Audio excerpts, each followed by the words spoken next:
Hi, everyone. Thank you so much for coming or watching the replay. I know this was on Labor Day and that a lot of you aren't able to make it live, but I'm so happy to be here and to be able to talk to you about the 3 ways to start your sales process like a boss. So if you are here, you have any questions, feel free to just jump in. Otherwise, I'll just keep talking and we'll just dive right in.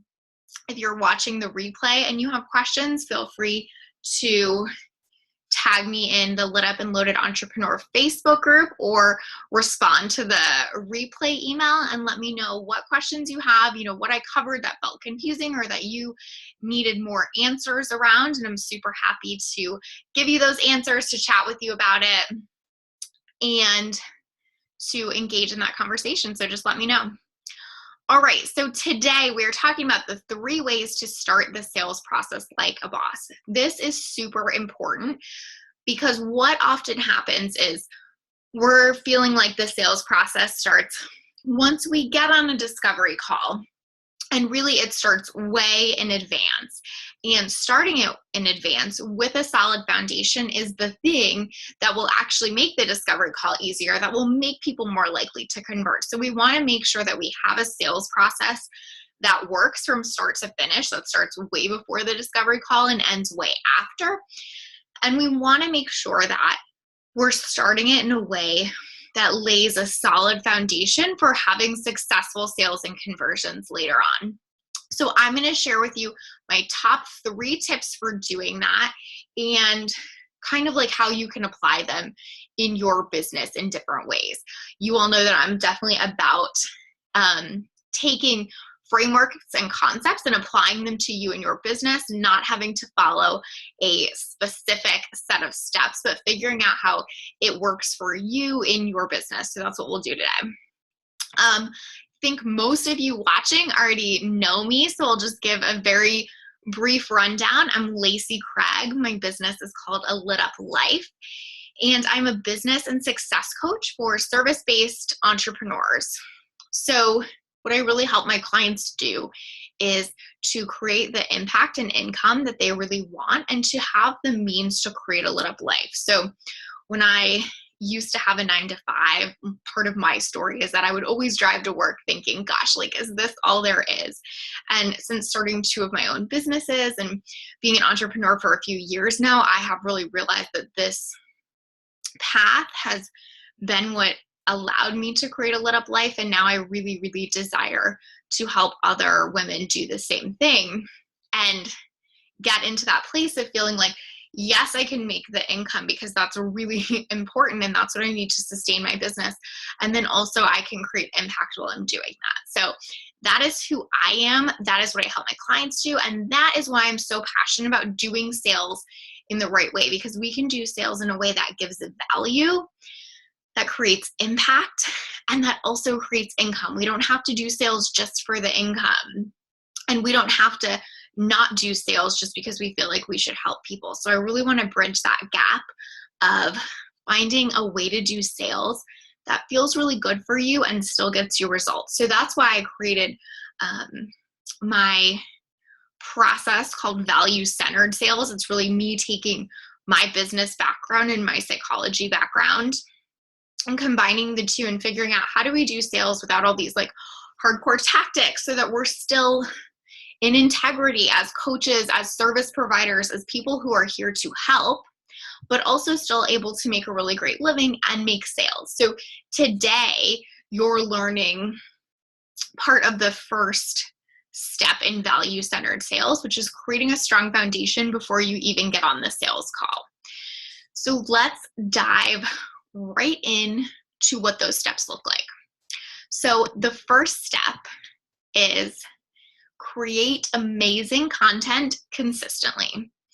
If you know me, you know that I am so passionate about content because if you are a service-based business online, content is the way to open the door to building a relationship and communicating with your clients. If you're not putting out content consistently, no one is getting that opportunity to engage with you and to build a relationship with you before they decide if they want to work with you or not.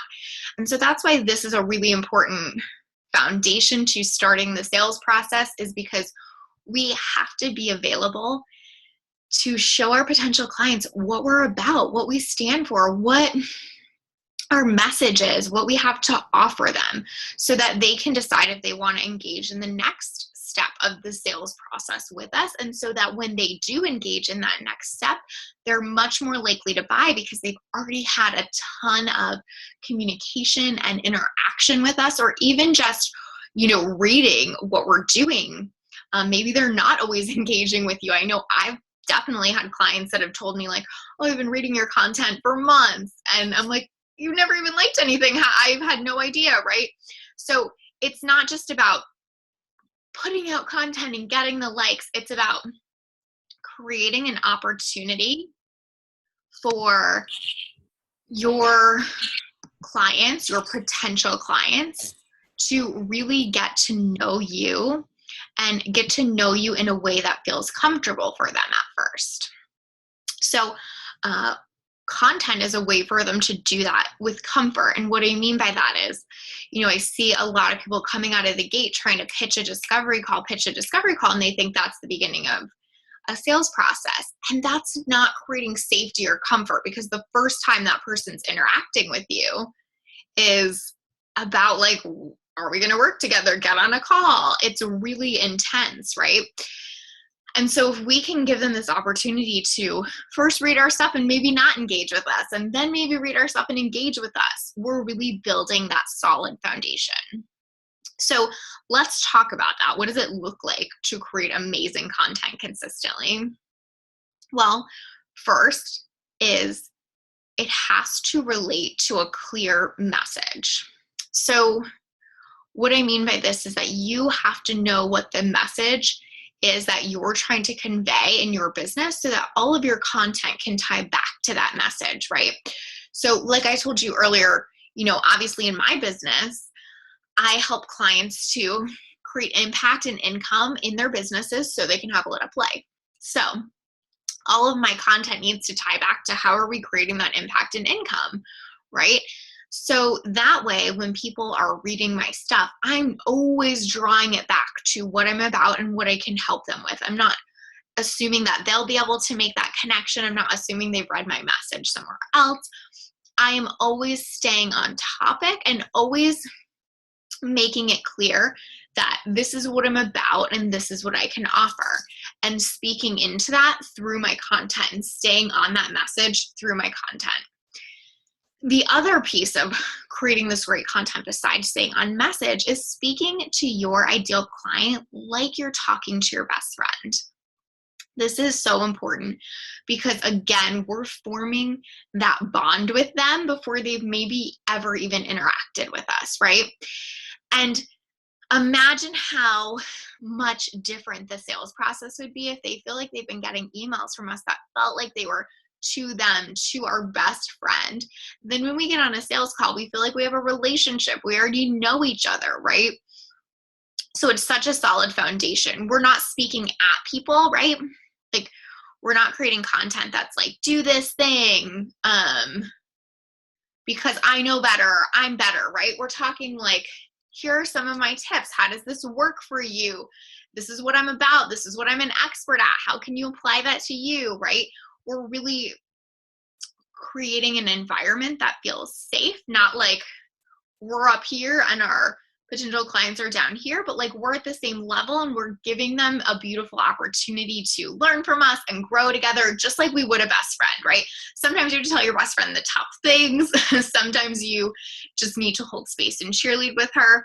Sometimes, you have expertise that she doesn't have and you guys get to exchange that. So think about how you can do that in your writing and in your content. How are you speaking to your ideal client like you're speaking to your best friend? And then the next step would be to really put that content out consistently. So this is one of the things that can be really tough in our business, but that makes a world of difference. I always say that consistency is more important than frequency. And what I mean by that is sometimes new entrepreneurs get overwhelmed because they hear these things like, you have to be in Facebook group 6 times a day or posting 5 times a day, and that's the only way to get clients. And so they'll do that for maybe 2 weeks. Then they'll totally burn out because holy crap, that's a lot, right? And then they'll drop off the face of the earth. And then when they kind of get their energy back and they're like, all right, I'm in the game. I'm going to do this. I'm going to do this. Then they come back. They maybe post 5 times a day again for a week, and then they fall off. And that is the problem, is that we're not setting realistic expectations that help us to actually be consistent. So what I want you to think about in putting out your content and speaking to a clear message is, what does consistency look like for you in your business, and how do you stay on top of that? So what I mean by that is, would it be good to post 5 times a day in Facebook groups? Sure, right? Like, that ups your visibility. Don't get me wrong. There's nothing bad about that. But what's bad about it is if you know that you cannot keep up with that, there's no point in ever doing it, right? Because what's going to happen is that up and down that I mentioned, right? You're back, you're gone, you're back, you're gone. So if consistency for you means once a day, great. If it means 3 times a week, totally fine too, right?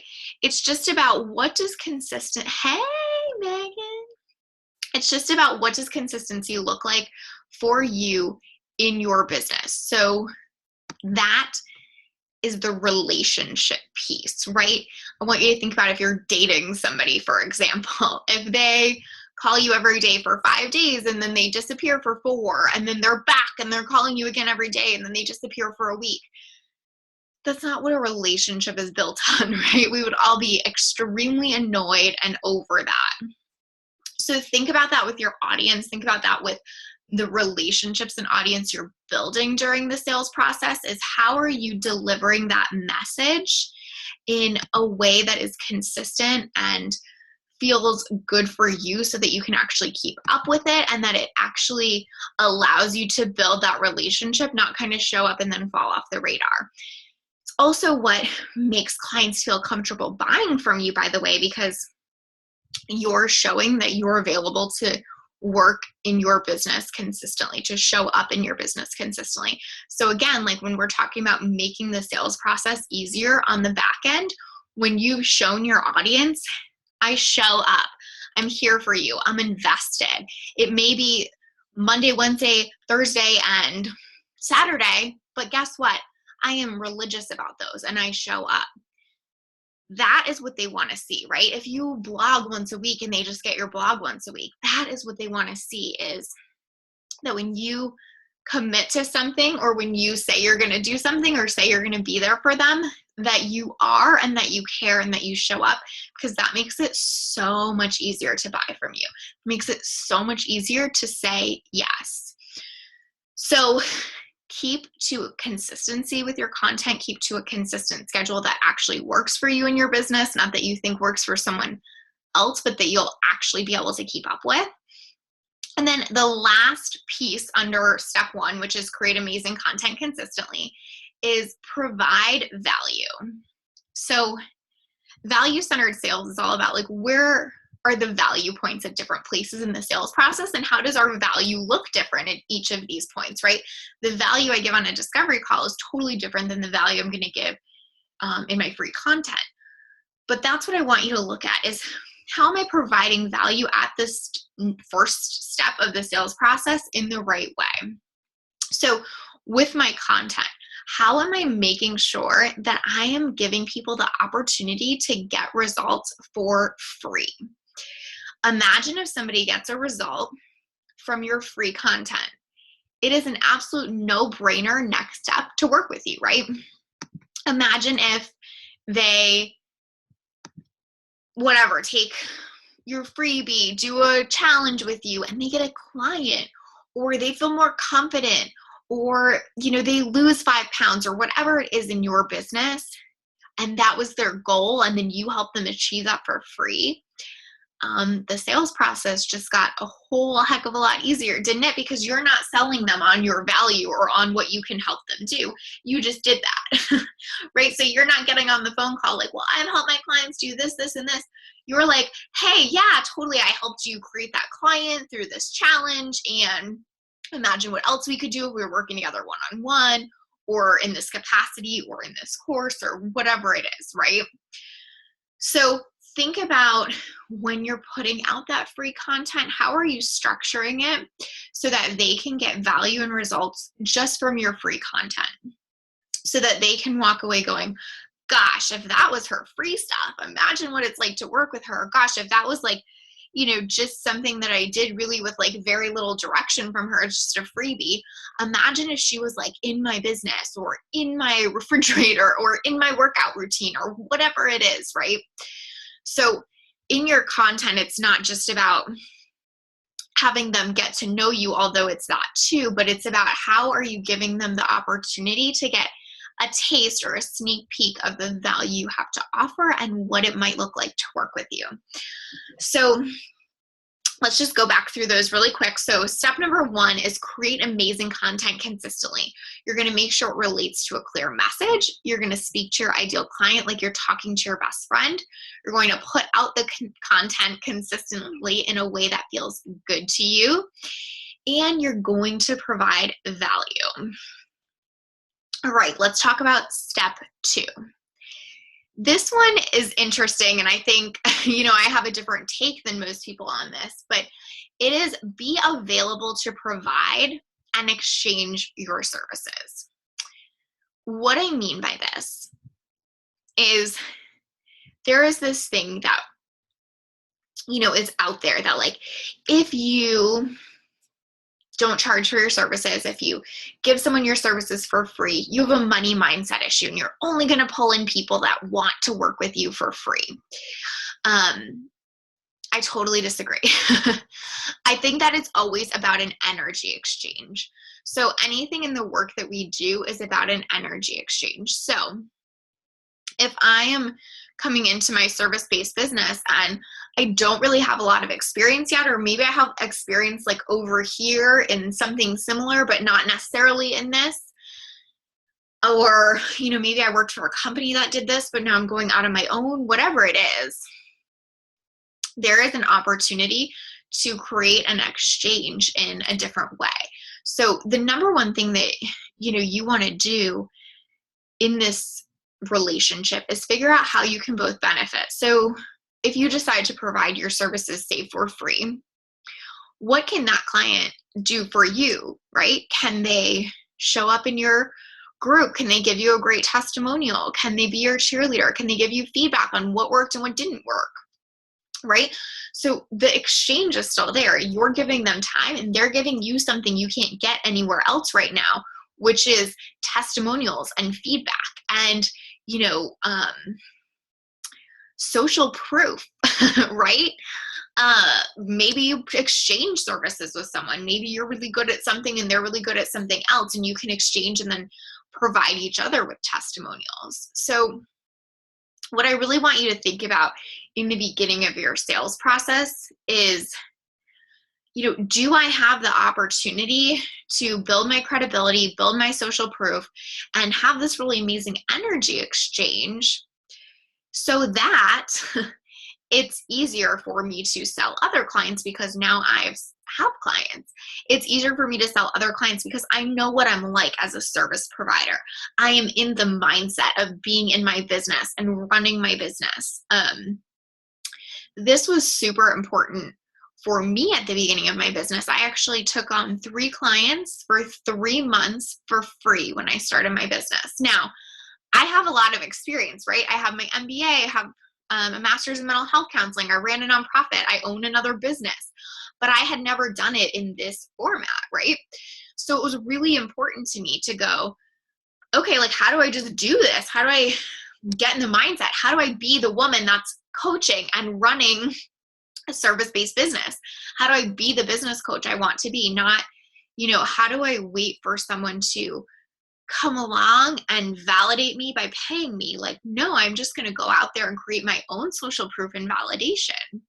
I think that sometimes what happens is we come out of the gate really overcharging and hoping that someone else will give us that confidence, or like, once they pay me, then I'll have the confidence that I'm a great service provider, or once they validate me by signing up for my program, then I'll be able to show up in the way I want. And it's the exact opposite. Hey, Anna. So feel free to not let it be a money mindset issue. Feel free to figure out how you can exchange in a way that feels good. When I coached those women for free for 3 months, what felt good to me was being able to get their feedback, being able to have that social proof of them tagging me in a Facebook group and saying, gosh, I just had this amazing call with Lacey and this is what happened and these are the results I'm getting. And that's what helped me get more clients, right? So I couldn't have even paid for that great of marketing and advertisement, right? That was amazing. And it helped me so much in my business. It helped them in their businesses. And that was a really even exchange that felt great to all parties. And that leveraged my business, my social proof, all of that.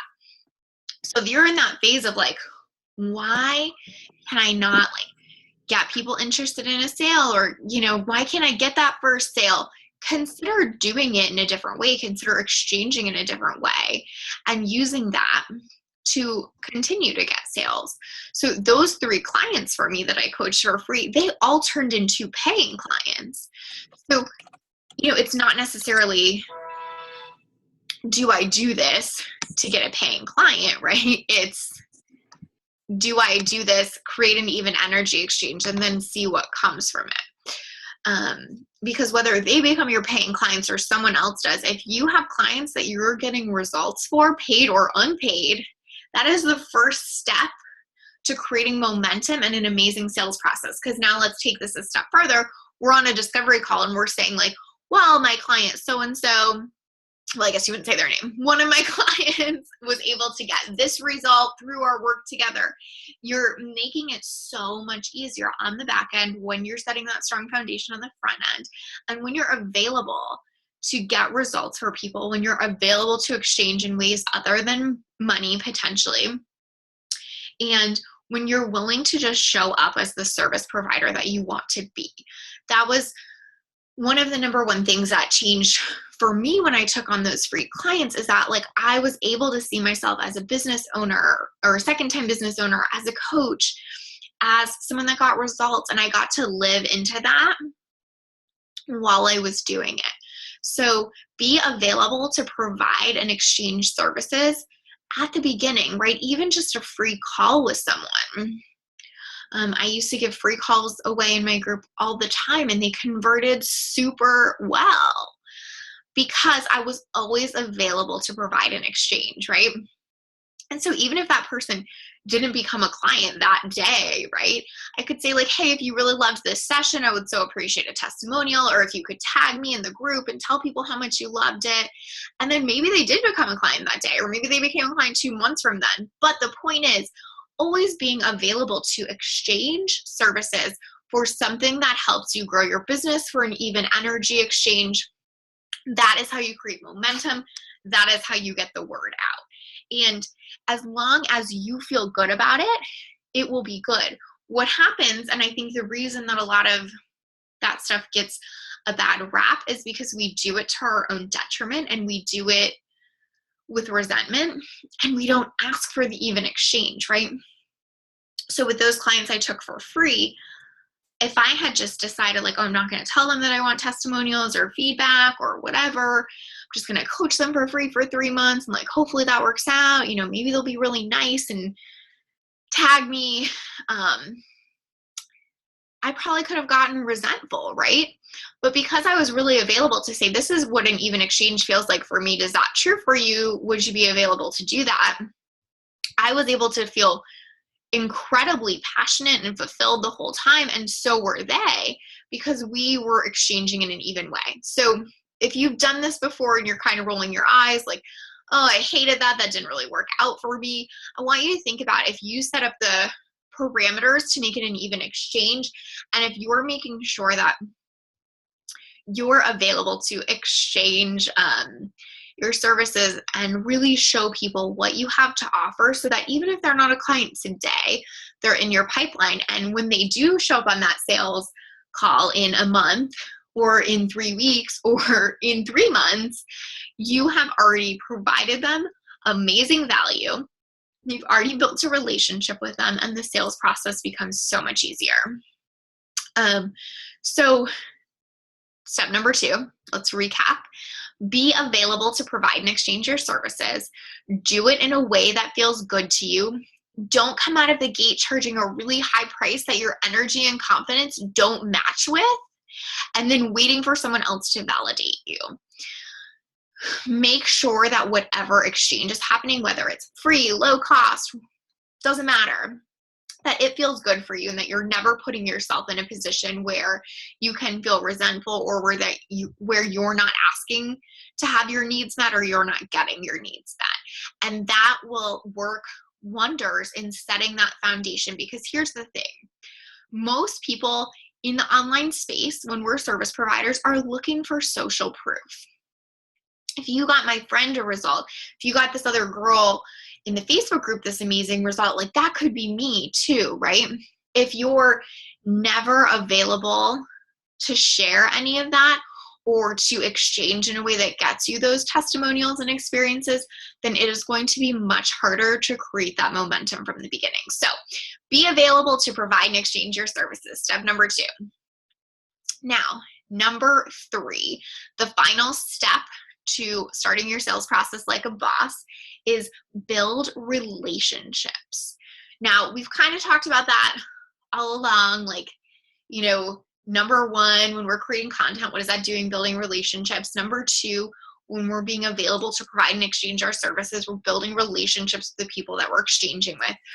But number 3 is like, how do we take that even a step farther? How do we really invest our time and energy into people? Because when you're a service provider, relationships are key, and they are key to beginning your sales process in a way that makes the end of the sales process incredibly easy, right? Because people buy from people that they know, like, and trust. We all know this. We've heard this a ton. But how do we get them to know, like, and trust us? Well, we become available to build that relationship. One of the things that I see new entrepreneurs kind of rushing toward is like the big list, the big Facebook group, the big following, all those things, right? And what I always remind my clients when they come to me with like a small list or a small group is, yes, we want to grow it, and that's definitely important, but also you'll never be in this position again where you get to build such tight-knit relationships with everyone in your community or on your list. Like, I had a new client start with me, just like last month, I think. And I remember her saying to me, like, I only have 60 people on my list, like almost just like so embarrassed to say that. And I was like, that's amazing, because you get to know almost all of them right now. Like, that is such a gift, right? And here's the thing. If you think about this, like, let's just talk numbers for a second, right? Say your service is $700 a month for 6 months. And that's like low for some probably coaches, but like, let's just play with that. You're charging a client $700 a month for 6 months, right?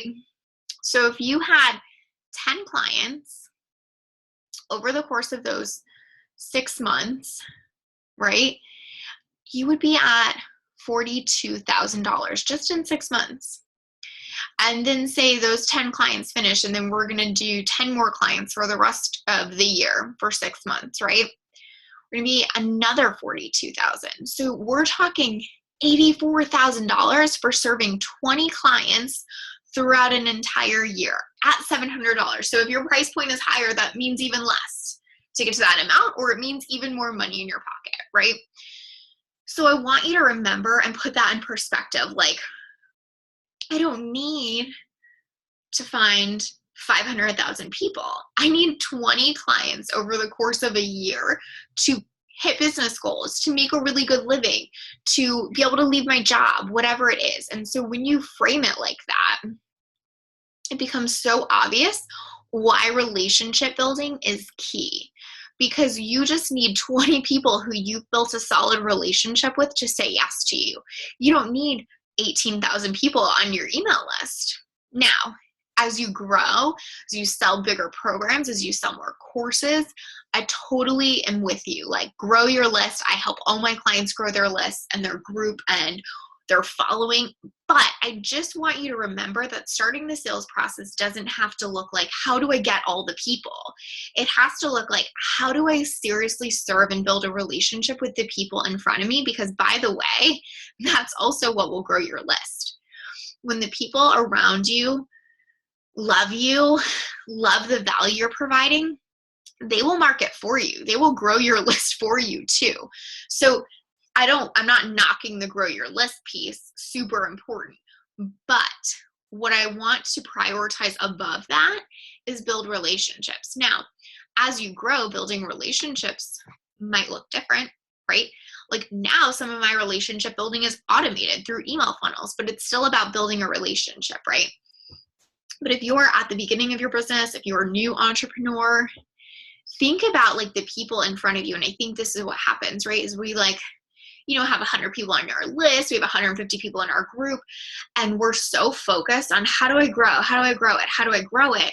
That we forget that we have 150 people in front of us that want to hear from us, that want to interact with us, that maybe want to pay us and want to, experience what we have to offer. So pour into and build relationships with the people in front of you while you grow on the other end, right? But never forget about your early adopters, the people that love you and are in front of you right now. How can you serve them and how can you build a relationship with them? Because, think about this, 150 people say, right? And you need 20 people for the whole year. Maybe they're all already in front of you. Maybe they're not. I don't know, right? But if you don't build a relationship with the ones in front of you, then the ones you're bringing in don't really matter either, because are you going to make that relationship different, right?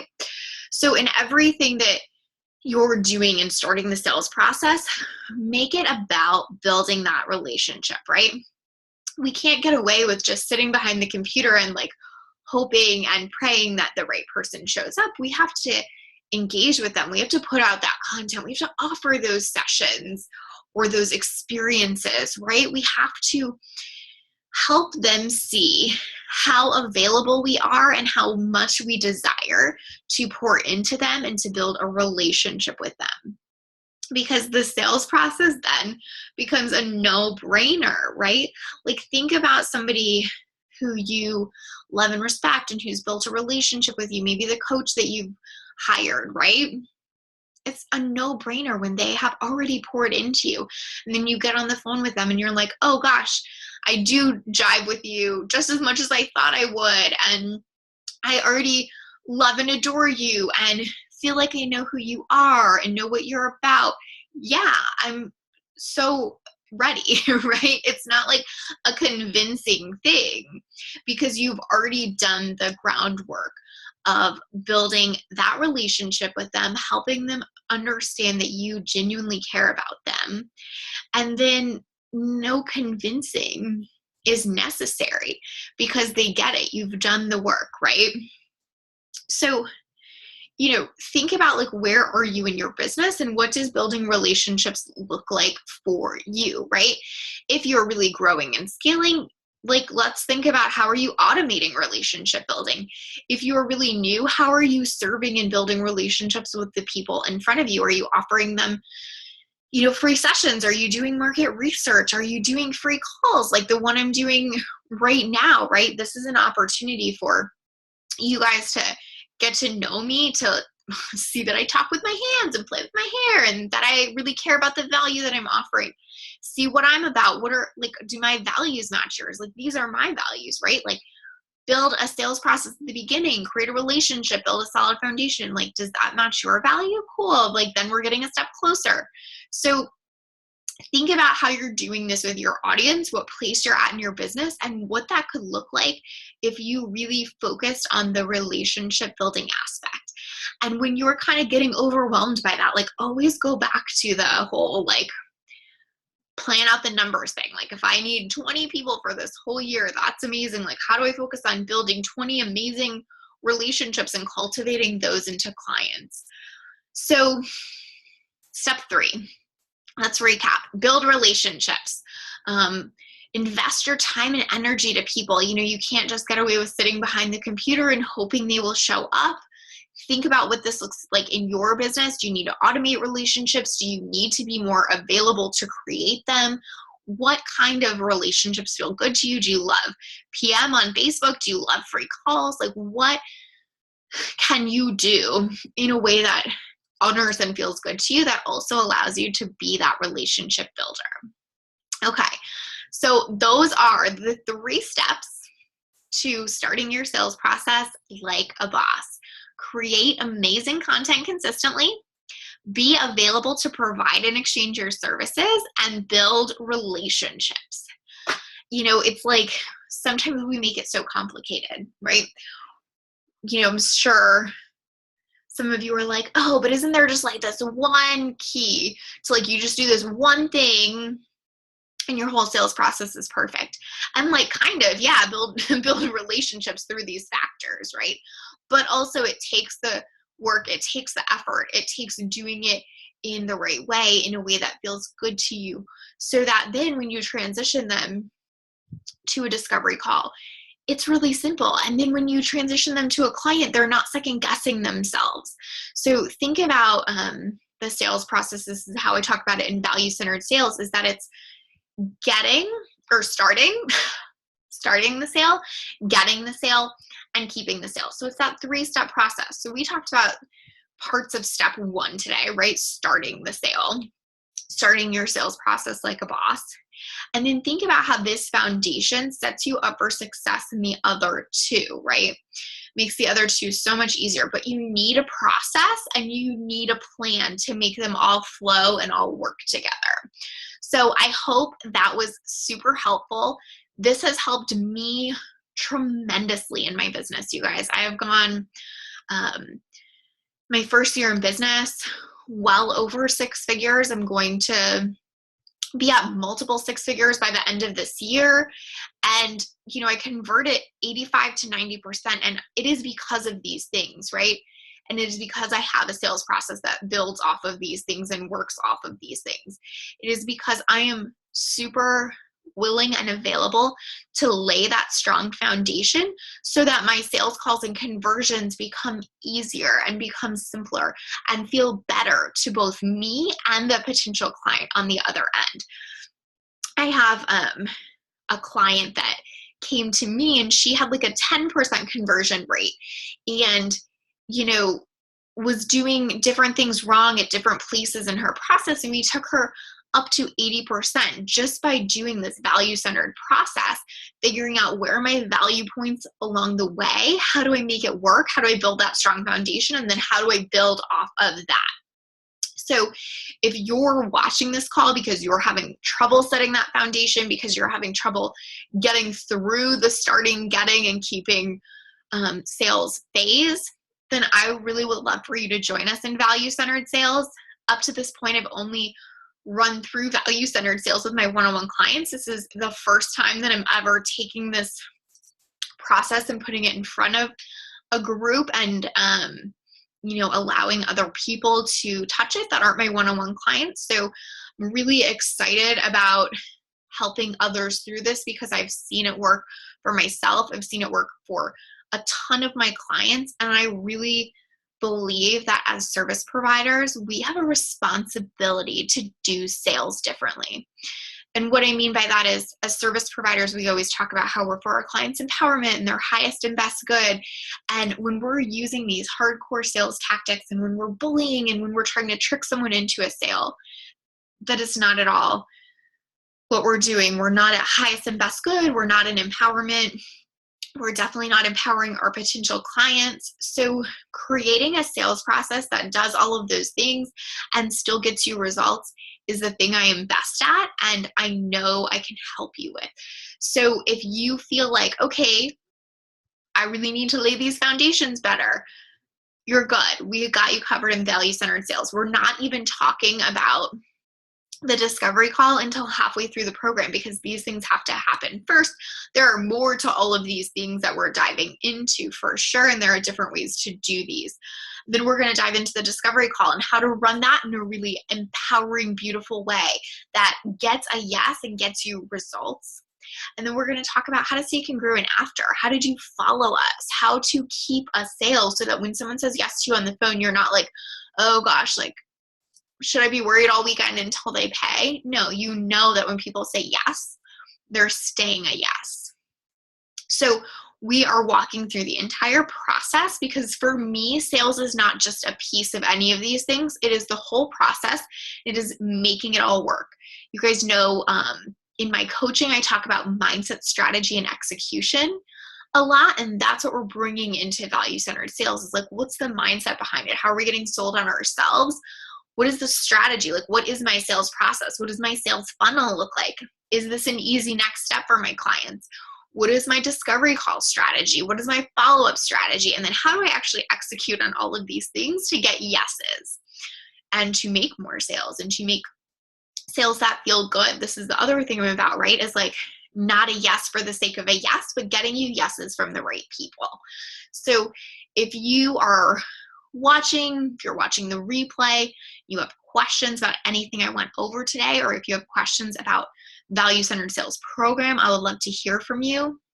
The cart closes for value-centered sales on Friday the 9th, and it starts on Monday the 12th. So you just have a couple more days left if you want to get in there. The current price is $597. We have some amazing bonuses. So if you want to know what those are, feel free to ask me.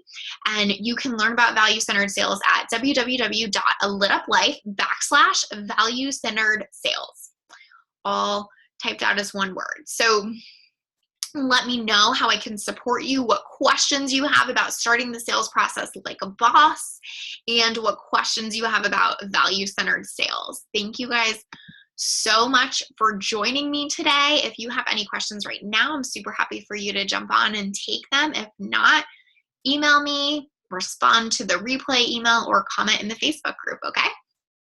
Thank you guys so much.